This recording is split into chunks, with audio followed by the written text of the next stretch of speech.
this morning. It's sad news. It's about the passing away of seasoned broadcaster Xolani Gwala. He passed away this morning, according to his family. In 2017, he was diagnosed with colon cancer. He worked for talk radio station 702 recently, and of course, he's also worked for the SABC. Now, to talk more about Mpepetwa, XG, or Bra X, as he was known to some of his supporters and fans and those who loved his broadcasting career on 702. I'm joined now by my colleague, Xolani Gwala, who also knew Xolani very well.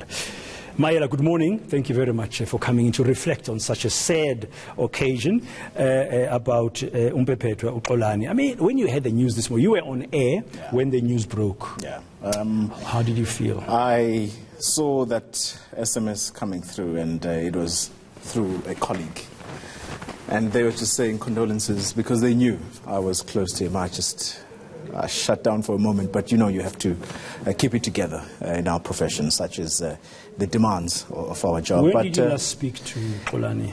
I last had a conversation with him in August this year, and you know, just catching up how he was, and we're communicating via text, and he said that look, it's difficult, but it's not insurmountable. It's not something that I think he nursed a bit. It's something that he just wanted to quickly move on from, and conversation quickly moved from how is it waking up in the mornings, because he was talking in the context of a person who also did morning broadcasting, and he said that, look, I know how it is. It can mess up your life, so but... just about 2.5 months ago, so he was still very positive. I mean, his bravery was still there that he will win the battle against cancer. Indeed, and that's why I think it does come as a shock, because after he was diagnosed, he went to surgery, and he had that major surgery, you'll recall, where I think he also spoke about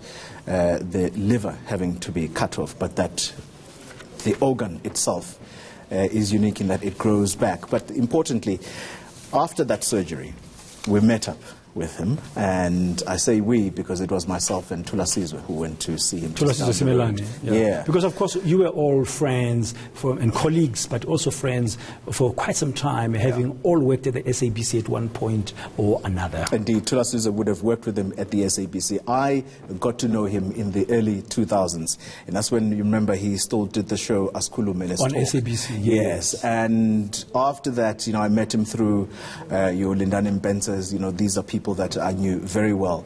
The person, in fact, who recently passed on, David Gegana, is someone that we all... The sports broadcaster yes, from the SABC. We all hung out together. And it must be tough, though, Xolani. I mean, we're reflecting here, we're being professional, but it must be tough at a human level.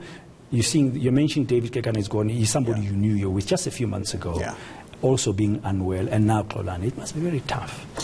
It's tough, Dan, and I think that it's something that we never really can get used to, because, you know, just reading through the social media messages this morning, I mean, every person I know is posting a picture of themselves with Xolani.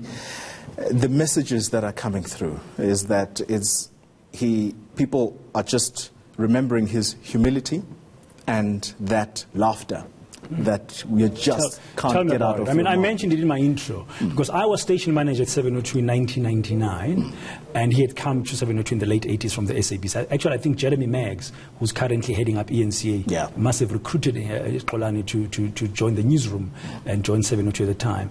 And I remember that laughter so well. And he never complained about stuff, and he had a beautiful smile.